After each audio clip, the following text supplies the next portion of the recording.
Այն աշխատողները, ովքեր կհրաժարվեն եւ կհազանգեն, կհամագործակցեն իրավապահ մարմինների հետ եւ կոնկրետ ցուցմունքներ կտան, եթե հիմա ասենք ենթադրենք նրանց ոչ մեկ չի ազատվի, որովհետեւ մենք բավարար լծակներ ունենք այդ մարդկանց պաշտպանելու համար, իսկ ովքեր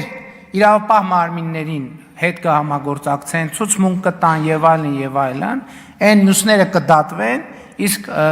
համագործակցող աշխատողները կխրախուսվեն։ Իսկ նրանք ովքեր ուղղակի կհրաժարվեն այդ տրամաբանությամբ մասնակցել որևէ հավաքի, նրանց հետ որևէ բան տեղի չի ունենա, մենք կարողանանք նրանց պաշտպանել եւ պետականացումից հետո նրանք կշարունակեն հանգիստ աշխատել։ Իսկ նրանք ովքեր այդ ապօրինությունների մեջ փութաջանություն են ցուցաբերել, չգիտեմ, հետո տաշիր պիցայում կարան աշխատեն, թե չեն կարող աշխատեն, վստահ չեմ անկեղծ ասած, որ կարան թեկուզ տաշիր պիցայում բան աշխատեն, որևէ բան